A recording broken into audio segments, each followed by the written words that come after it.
We learn the most when we're swimming in unfamiliar waters and forced to adapt on the fly to learn new skills we didn't even realize we needed to know. If it's your first time on the channel, my name is Jack Wei. I'm a microbiologist and science educator based in Australia. I've previously made a video about comfort zones and how stepping just outside of your immediate comfort zone is very powerful as a learning tool. And today this is a breakdown or a snippet from that longer conversation, focusing entirely on building a career. This is not finding your first job, but what to do once you found a series of jobs and how to use each job as a stepping stone towards an ultimate career that fulfills you and satisfies you from professional and emotional and personal levels. Finding one job sounds hard enough, but what you also need to be thinking of is not to sell yourself short. Really, you need to be thinking about how you will build a career. If you look at all the rhetoric or the news headlines about job-ready graduates, it seems like we're just training students for one single job. But if you look at the statistics, on average, most people in this current climate throughout their lifespans hold at least 10 to 15 different jobs in 4 or 5 different careers, completely different fields. So that is the environment that you're walking into as a young professional. What do we do as university programs? Do we train you for any one of those 14 or 15 jobs or any one of those 4 or 5 career paths? Or do you have to come back and do a separate degree for every single career that you're embarking on? This is the question that's really tricky to answer. But I think as the individual, as the student, as the graduate, what you can do is think about how this will impact your choice when you're applying for jobs. We might be at the mercy of the global economy and you're forced to change different jobs for reasons that are out of your control, which I guess further strengthens the idea that we have to be as flexible as possible in the skill sets that we develop so that we're not tied to one specific profession, that if the tides change, all of a sudden the demand is not there anymore and you are not as suitable for the jobs out there on the market. When you just graduate, there might not be that much choice and you're just going to apply for any job and take the one that pays you the most money. But money is not the metric that will measure long-term career success. It really isn't. It's not about just the kind of work to do or how much you get paid or how important you might feel it is. If you don't have autonomy and independence and the ability to grow and develop with the role, the job will feel like it has a ceiling sooner rather than later. You will grow, you will learn, and sooner or later you'll be able to do everything that the job asks of you. And that's when you find out if the job will actually ask any more, if the employer actually wants anything more from you. Because if they don't, and you're perfectly happy with that, that's fine. But there's a reason people are bouncing between so many careers, because the roles and responsibilities that people are doing need to evolve over time, and you need to be thinking about that.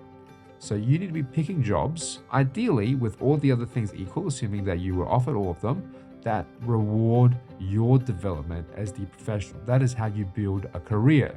Not just find one job, but build a career of interconnected opportunities, each of which have the ability to grow and develop new skills, and for you to feel like that there is upward mobility. You don't want to feel like you're at the peak of your professional life when you are 25. Which brings me to my story. When I was 25, I graduated with my PhD. And I wanted to apply for any kind of job out there to see just how valuable I was on the job market. And so I took 6 months of writing selection criteria. I didn't hear a peep for 6 months, but that's also a process. I have to be out of my comfort zone then, talking about myself, bigging myself up in a job application. And after 6 months, I received quite a few job interviews.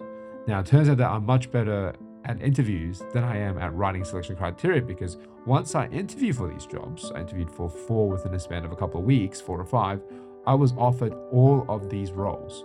And these are roles that were very different. These are roles in government, in industry, in the private sector, and also this job that I'm doing now, a university lecturer. So the communication skills that I developed during all of those formative experiences, where I kept on figuring out my learning process in 2 different disciplines by doing a dual degree, being out of my comfort zone there, and also doing a lot of part-time work, communicating with a lot of different people every single week to try and improve my communication skills.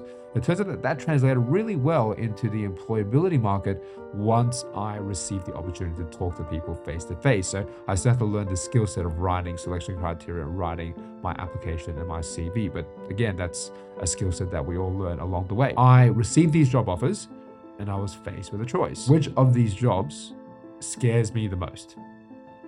it was the job I'm doing right now. Being a university lecturer scared me the most. There's all these expectations on teaching and research, and with an unknown amount of performance indicators, I was really scared to take this on. I didn't actually know if I could do it or do it well. All the other roles, they were great jobs, but I could see myself being able to perform the duties described in a job description within a short period of time. So they weren't things that scared me. I thought, oh, I can do that. I can learn, I can be mentored, I can do that. And that at the end of the day is what made the difference for me. It is not the job that I already know how to do and I can envisage myself doing. It's a job that I was really scared of doing, that I didn't know what it actually meant. I was again putting myself in a different space that was maybe a little bit full of anxiety and stress, and it's certainly not my comfort zone, but that set me up to have the conscious idea of growth and development right from the beginning of this position. Another example of stepping outside my comfort zone is starting this YouTube channel. I barely qualify as a millennial, and I still remember teachers using only blackboard and chalk or overhead transparencies to give all their lesson plans. Starting these videos and making these decisions to learn how to create lighting and record high quality audio and edit all these videos together, that was something that I made a conscious choice to deliberately put myself outside of what I'm comfortable with. And I think although the channel is still growing, I've learned a lot through this process and it's already paid off in terms of my professional development. It's fair to say that I've had some success in this role. I've continually met new people, worked on new things, worked on really interesting ideas. And right now I'm in Melbourne. This is the night before a keynote that I've been invited to present at. So I'm receiving these opportunities to connect with more people across the sector, not just within my industry, within my institution. So again, these are more opportunities for me to grow as a professional and build my career. So even this far into the game, I'm still thinking about how I build the next piece of my career. And I want young professionals, young graduates to have that same ambition in mind. It doesn't matter where you end up, but if at the starting point, you've already mapped out the conclusion of all the things that you need to learn in your career, that is really not a recipe that's set up for long-term fulfillment in anything that you choose to do with your life. Betting on the idea that the only constant is change and that I needed to have a professional environment in which I needed to grow constantly and the pressure was on to grow, that decision has paid off for me and it's actually never let me down. And I'm hoping you can take something away from it for your own professional development in your career pathways. That was part 3 and the final part of our longer discussion about comfort zones. If you're interested in part 1 about university study, part 2, finding your first job after graduation, or indeed the full discussion about comfort zones, you can find all of it linked below. This is the BioLab Collective. I'm Jack Wang. See you in the next video.